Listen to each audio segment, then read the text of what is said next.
सुनाओ ब्रैडकॉम ग्रुप। अब देखिए 9 रुपये 88 पैसे का प्राइसिंग हमें देखने मिला एंड 15 रुपए से जो गिरावट आई वो 8 तक चली। Hi, this is Dev and watch it traders diary. Company का कहना क्या है एंड नए प्लान्स क्या है जो कि यहाँ पर ध्यान देने चाहिए।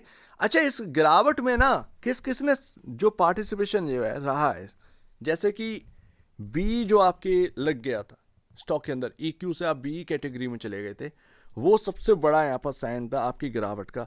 दूसरा यहाँ पर ना जो रीजन था वो था मार्केट का।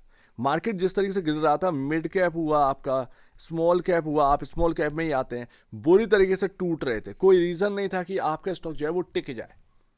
कभी कभार होता है कि मार्केट फॉल आता है एंड आपका स्टॉक टिका रहता है, वो एक अलग बात है, लेकिन एक्चुअल बेसिस पर जब मार्केट के अंदर इस तरीके का फॉल हो रहा हो कि 500 पॉइंट पता ना चल रहे हो and small cap mid cap जो है वो क्रैश हो रहे हो, तो ऐसे में आपका टिकना जो है काफी मुश्किल हो जाता है। ऊपर से आपके पास लगा हुआ है बी सेगमेंट जो कि अभी तक हटा नहीं है। वो बहुत बड़ा प्रॉब्लम का यहाँ पर ना एक साइन जो है वो आपको देखने को मिल रहा था। एंड चार्ट पर क्या है देखिए, जो ट्रेंड लाइंस, जो चैनल आपका जो है वो वहीं से सपोर्ट आपको मिला है। ये जो ब्लू लाइंस आप देख रहे हैं, मैं आपको क्लोजली दिखाता हूं। ब्लू लाइन जो है वो आप देखिएगा, उससे आपको समझ में आएगा कि हाँ भाई सपोर्ट तो हमको वहीं मिला है, ये रहा। लेकिन आपका जो है 10 रुपए 23 पैसे, ये काफ़ी इंपॉर्टेंट जगह थी जो कि आपको ध्यान में रखनी है एंड हम जो है वो अब उधरी के आसपास आ चुके हैं। एंड जो ये अपर ट्रेंड लाइन जो थी उसको हमें क्रॉस करना है, जो कि हमने पिछली बार क्रॉस किया एंड हम टिक नहीं पाए उसके ऊपर। हमने भले ही 15 रुपए का हाई लगाया लेकिन हम टिक नहीं पाए उस ट्रेंड लाइन के ऊपर। नेक्स्ट डे से गिरावट आने लगी, तो वो एक फैक्टर बन गया बी सेगमेंट पे पहुंच जाना, वहां से गिरावट आना, क्योंकि हम ओवरबाउट जोन में थे। लग ऐसा रहा था कि भाई 20 रुपए 25 रुपए आसानी से चला जाएगा, लेकिन वो एक्चुअल बेसिस पर हुआ नहीं। तो बात साफ है कि बॉस, इतनी सी बात है कि यहां पर ना आपको थोड़ा सा अब एक एक नजरिया चेंज करने की बात नहीं कर रहा हूं, वेट एंड वॉच करिएगा। वेट एंड वॉच करने का यहाँ पर ना समय है। एक इंपॉर्टेंट जगह से घूमे, एक इंपॉर्टेंट जगह पर आ चुके हैं एंड यहाँ पर ना ये ट्रेंड लाइन अगर हमने दोबारा क्रॉस करी तो कहीं ना कहीं यहाँ पर ना जो एक अच्छा साइन है वो हमको मिलने वाला है। तो थोड़ा सा इंतजार करिए। हालांकि ब्रैडकॉम ग्रुप के इन्वेस्टर जो है वो इंतजार ही करते हुए नजर आ रहे हैं एक लंबे टाइम से, उसमें कुछ बदलाव खास कुछ हुआ है नहीं है, इंतजार ही है। लेकिन यहाँ पर ना थोड़ा सा थम कर देखिएगा तो ज़्यादा बेहतर है, थम कर देखिएगा ज़्यादा बेहतर है। किसी को अच्छा नहीं लगा कि 15 रुपए जाने वाला स्टॉक मेरा वापस से 8 रुपए आ जाए एंड जब आप होप रखे हो बुरी तरीके से तो वो होप जो है वो होपलेस हो रहे हो, तो ऐसे समय में सारी चीज़ें खराब सी लगती हैं एकदम से। लेकिन कहानी साफ है, थोड़ा सा इंतज़ार वो ज़्यादा बेहतर है। चार्ट पर भी कुछ साइंस है अच्छे। दूसरी बात, थोड़ा सा देखिए कि मार्केट का हिसाब भी ख़राब था, मार्केट का हिसाब जो है सही हुआ तो आप भी परफॉर्म करने लगे। 8 रुपए वाला आज आपको 10 रुपए देखने को मिल रहा है, तो 2 रुपए की बढ़ोतरी, तो आप देखिए कि कितना यहाँ पर ना परसेंटेज वाइज रिटर्न दे चुका है। तो ये भी थोड़ा सा देखना पड़ता है। सारी चीज़ें जो है वो उंगली में नहीं है। हालांकि लग तो ये रहा था 15 रुपए के आसपास, होप तो बहुत ज़्यादा आ गई थी अब ये स्टॉक चला है तो अब चलना चाहिए, लेकिन वो हो नहीं पाया।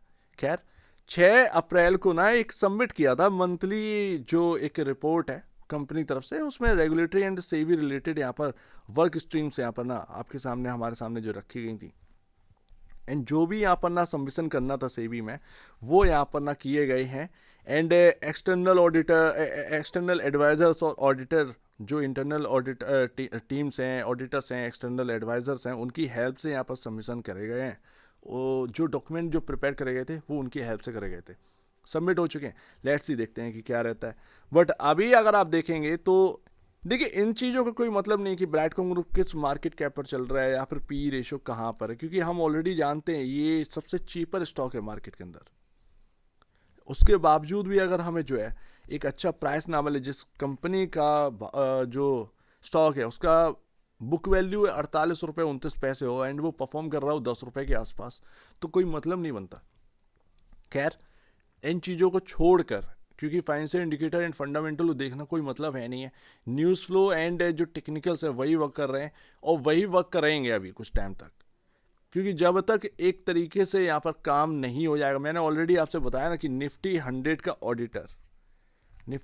का ऑडिटर जो है वो बहुत कुछ मायने रखता है। हालांकि कंपनी उसके ऊपर कुछ कह नहीं पा रही है या बोल नहीं पा रही है, वो एक अलग बात है, लेकिन कंपनी को ये देखना चाहिए कि मेरे स्टॉक का क्या है हिसाब, वो इन्वेस्टर्स को क्या रिस्क में डाले हुए क्या दिक्कतें दे रहा है। तो एटलीस्ट उस हिसाब से आपको स्ट्रेटजी बनानी चाहिए कि हाँ यार, मेरा स्टॉक भी जो है वो काफ़ी बर्बाद कर चुका है लोगों को, अब थोड़ा सुधर जाना चाहिए, तो जो चीज़ें चाहिए हैं वो हम जो है प्रोवाइड करवाएं, वो कंपनी के अंदर जो भी कंप्लायंसेस हैं, दिक्कतें हैं, वो दूर करी जाए। तो इतना सब जो है वो करना चाहिए कंपनी को, लेकिन कंपनी जो है वो तैयार नहीं हो पा रही है, पता नहीं क्यों। बट निफ्टी 100 का ऑडिटर जो है वो काफ़ी इंपॉर्टेंट है। आप इतना बड़ा कंपनी है, क्योंकि आप देखेंगे जो सब्सिडरीज हैं उनका रिपोर्ट जो है वो यहाँ पर सबमिट किया गया सेबी में एंड वगैरह वगैरह। लेकिन अगर ये टॉप टीयर ऑडिटर अगर आप वो यहाँ पर हेल्प करता हुआ नजर आता, तो ये मार्केट को जो है वो बहुत अच्छा लगता।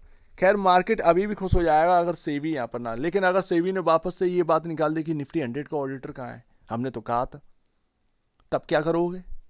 तो बात यहाँ पर ना क्लियर है कि बात आप मान नहीं रहे हो, लेकिन माननी पड़ेगी एक टाइम पर। एक टाइम पर आपको बात माननी पड़ेगी, क्योंकि आप सब्सिडरीज रखे हुए हो, ठीक है ना। आप एक होल्डिंग कंपनी है ब्रैडकॉम ग्रुप, आप चल रहे हो सब्सिडरियों पर, कोई अमेरिका में, कोई इजराइल में, कोई कहीं है, कोई कहीं है। तो उन सब्सिडरीज का जो एक ऑडिट है वो एक आपको रखना पड़ेगा, टॉप टीयर एक ऑडिटर जो नामी हो। ऐसा नहीं है कि टॉप टीयर ऑडिटर जो है वो कुछ करता नहीं है या फिर उनके ऊपर जो ब्लेम्स हैं वो लगे ना हो, लगे सब है, लेकिन फिर भी मार्केट है तो करना पड़ेगा बॉस, इन्वेस्टर चाहिए तो करना पड़ेगा। तो बात साफ है। खैर देखते हैं आगे क्या रहता है, बट अभी जो है वो एक इंपॉर्टेंट जगह से घूमा एंड 10 रुपये 23 पैसे ये जगह जो हम तोड़कर वापस से नीचे चले गए, ये कोई अच्छी बात तो थी नहीं, लेकिन 10 रुपये 23 पैसे पर हम आ चुके हैं। एंड वहीं पर आपका जो है 50 डे मा 100 डे मा 10 रुपये 28 पैसे के आसपास ये दो मूविंग एवरेज पड़ रहे हैं। अब हमें वापस से इन मूविंग एवरेज को निकालना है, और अब हम आ चुके हैं उसी प्राइस पर आ चुके हैं। सो लेट्स से थोड़ा सा इंतजार करिए, ज़्यादा बेहतर है। यहाँ पर देखते हैं क्या रहता है।